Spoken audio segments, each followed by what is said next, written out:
After 1989, the world changed from an ideological confrontation to a new, still indefinite system. Why this is important when we think over Mediterranean? Because after this ideological confrontation, there still are all other kinds of problems which have been hidden by the ideological confrontation. And this will impact over the Mediterranean region. We are in confrontation above political system. This is absolutism versus liberalism. These have been defined as old as Baudin in 16th century and John Locke in 17th century. The religion role in societies, laicism over clericism. And you can see that is a fracture over the Mediterranean, from north to south and east to west. And also strategies. We have in confrontation today continental strategies against maritime strategies. And also economy overcame and distribution.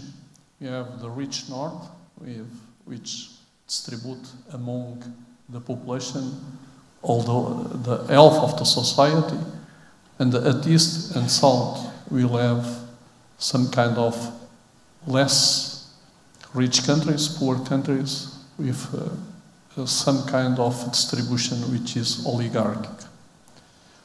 All that implies over the Mediterranean basin.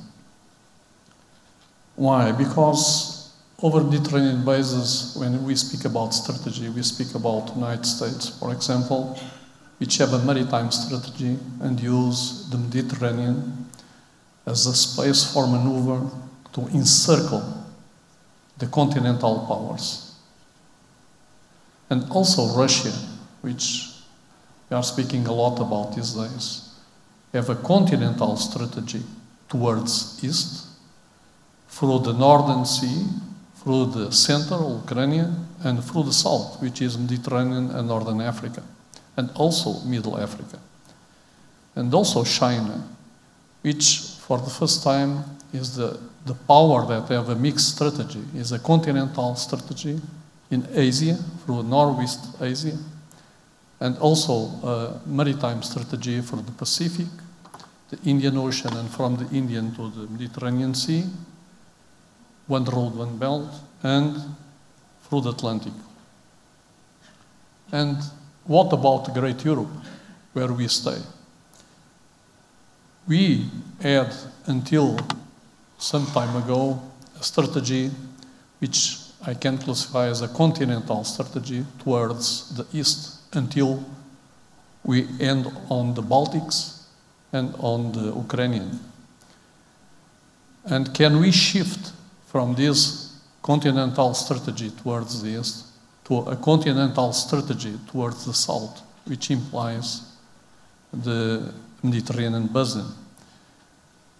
If we do that, we will regain, or we will come back to some crazy ideas which appear on the beginning of the 20th century. I will call about a name which Haushofer, which a geopolitical guy that inspired the Nazism.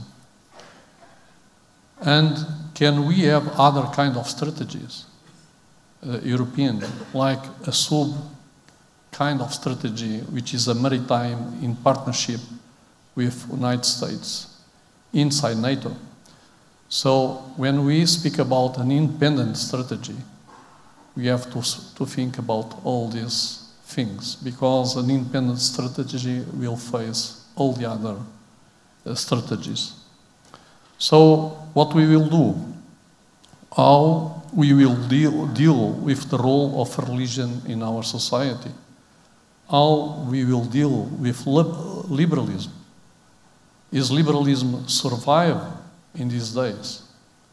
If so, how we will survive, or we will tend towards some kind of totalitarianism or autocratic systems. How we'll face the demographic and economical difference between Europe and Africa and the resulting consequence of this difference. And what we will do as a European to have a strategy, if we have one, will be continental, maritime, a mix. So all these questions imply over our way we see the Med and we operate in the Med.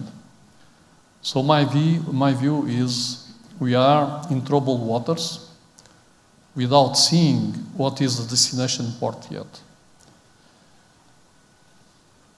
So what we do as a Navy, the Portuguese Navy is involved a lot in the Mediterranean Sea because for us it's a very important area. We are not in the Mediterranean, but we are on the outside border of the Mediterranean, and that implies by not only because the connections of the lines of communications, but also culture, affinity.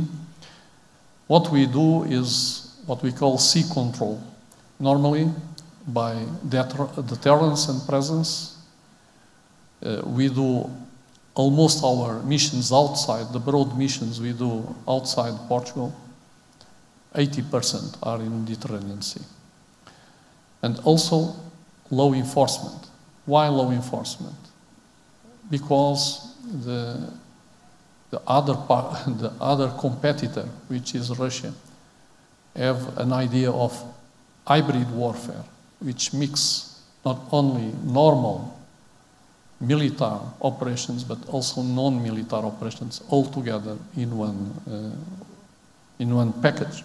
So for us not to have some kind of blindness, we have to operate in all the spectrum. Curiously, the Portuguese system and the French system are very similar. We operate in a dual rule mode, military and non-military. The perfect maritime is what we have more or less in our system. So are we operating only for NATO interests, for European interests, or national interests? Today, we are operating for all these interests in the same mission. So the most important thing today is still to understand what will be the destination port. We don't see it clear. And we are just waiting and playing as the time is going in order to give time to the politicians and the system to have an idea what will be the next future for us in Europe and what will be the proposition. And certainly, any kind of solution will involve the Mediterranean Sea. We can see historically as the Roman Empire around the Mediterranean. We can see all other ideas that imply the liaison from the European to the Northern Africa and Sub-Saharan Africa. So we will see what future is waiting for us. But we cannot wait. Our politicians have to decide. It's not the military who decide. We will then make plans and we'll help with our capabilities and capacities to do the best for the Europe and for our countries. Thank you for your attention.